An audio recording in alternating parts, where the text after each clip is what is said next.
m'appelle Pano Florence.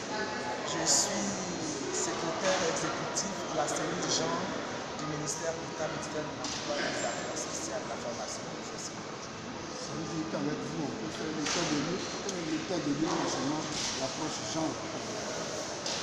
En Côte d'Ivoire, le lit de revient au ministère de la famille, de la femme et de l'enfant. Et moi, je parlerai plutôt de mon département ministériel pour lequel le ministre d'État m'a confié les questions de genre. Il s'agit ici, à l'issue d'une étude que l'ONUDI a réalisée pour le compte de notre ministère en lien avec les questions de genre et de la formation professionnelle.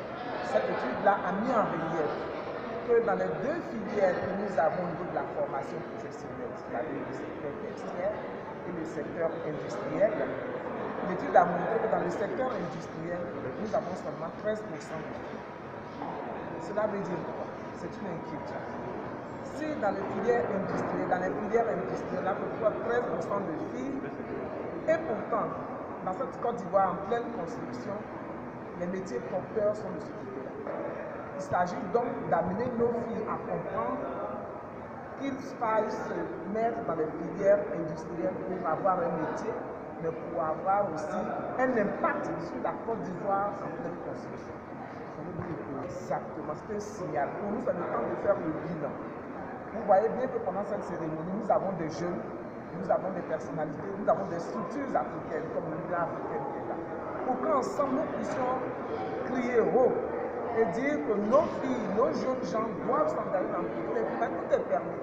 Rien n'est fermé à nos filles en Côte d'Ivoire. Les filières de notre ordre d'enseignement sont ouvertes aux filles, mais par ignorance. Donc notre journée professionnelle, c'est une façon de sensibiliser les filles, de les encourager à entrer dans les filières de la formation professionnelle, dans les filières industrielles. Et donc les différents panels permettent aux filles de découvrir que tout leur est ouvert. Tout leur est ouvert et bon, c'est un moment de partage, un moment d'édification en matière de... Je vous avais dit un peu le panel que nous avons montré dans l'enseignement supérieur. Quelle est la question? Comment la problématique se présente? On a vu aussi dans les différentes structures, par exemple, comme la BESI, la banque a montré les insuffisances, ou du moins comment le genre se manifeste. Donc pour nous, c'est un peu un temps de bilan, c'est un vrai pour échanger et voir comment changer les paradigmes et comment amorcer la Côte d'Ivoire vers, comme on dit, vers le. Mais les panélistes l'ont dit, les intervenants l'ont dit, on a dit que la question du genre est un construit social. Ça veut dire que c'est de la culture à laquelle nous appartenons qui nous a catégorisés.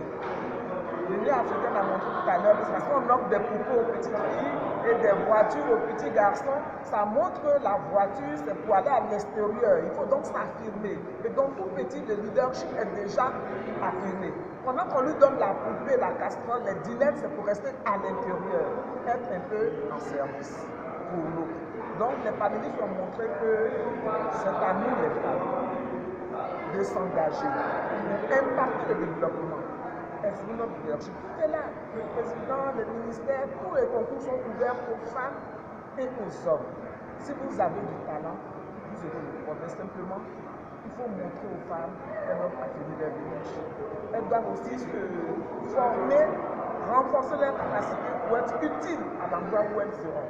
Voilà, ce n'est pas des faveurs que les femmes demandent, mais il faut pouvoir mettre des mécanismes en place pour que hommes et femmes puissent être utiles à la politique.